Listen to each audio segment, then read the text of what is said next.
Bà xung chùm điệp xua bóng ôn chỉ cả score từng ọc nia rồi mà giờ này sọc tục dạng nào hay bóng ôn nè đam đồ cả bắt tơ bà lái vì miền lang miền châu chỉ thầm đá cho bố nè thọp đám hay vậy là giờ lùm bán nó tệ tô ngồi bà lật rồi bàn chộp lọp đừng chỉ bị chám đôi mà dạ ní rong dạ cao khai pi ní chập đàm sờ bồ từ đồi chừng ngực sắt hay battery xem nơi không cho cá rồi bóng ôn đắng ấy cá chả cá để dương đam nhật nhiều ngọc tứ bộ bộ mê rô sắt bộ bộ battery rồi bộ bộ virus vì miền sạp nơi không chùm ca thêm mà đó chẳng tôi dương tháp chua hao đây chua ấy cái đói cái nơi ta bên miền hay đời lái ca của Việt Nam sạch cầm chặt battery xem nó có bộ sạch nó bị xòm này để sao dươngไปคลับเหินได้หลังได้แล้วเฮ้ยในซาดัมบอลคลักน้ำมีนแต่มาประเภทนั้นประเภทเส้นหยอดมีนจังจีพอลมาต่างเกย์ต่างnhóm đôi kia đấy ហើយចាប់ដើមកើតតាំងពីអាយុដាំបានមួយទឹកឡើងទៅគឺមានហើយចាប់ដើមឡើងផ្សិតឡើងអីពេញទឹកពេញដីចឹងជា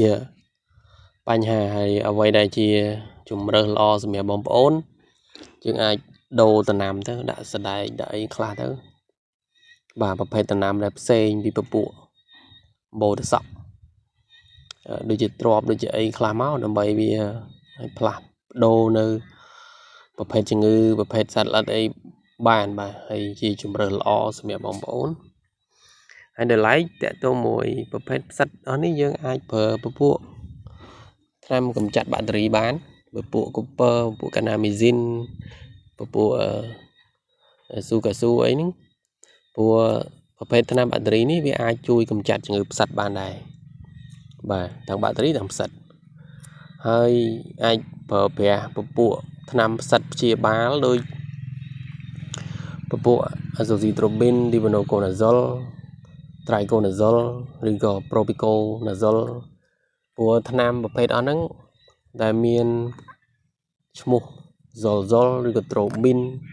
អាហ្នឹងជាប្រភេទដំបូងតែមួយទេអញ្ចឹងព្យាយាមយើងទិញថ្នាំណាដែលវាមាន2នៅក្នុងកញ្ចប់តែមួយវាប្រសិទ្ធភាពល្អបាទហើយមួយទៀតតើទៅមួយការប្រើប្រាស់ជីស្រីរៀង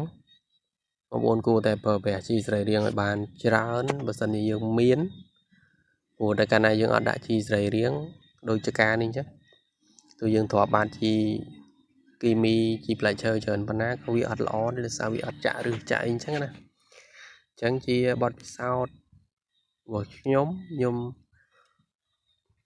សូមឲ្យបងប្អូនទាំងអស់គ្នាប្រើជីស្រីរៀងឡើងវិញដើម្បីជាផលចំណេញនៅក្នុងចការបស់យើងហើយបងប្អូនមានអីអាច comment សួរខ្ញុំបាននៅក្នុង channel នេះឬក៏អាចក្នុង page របស់ខ្ញុំឈ្មោះ Kalina Agriculture ជាភាសាអង់គ្លេសហ្នឹង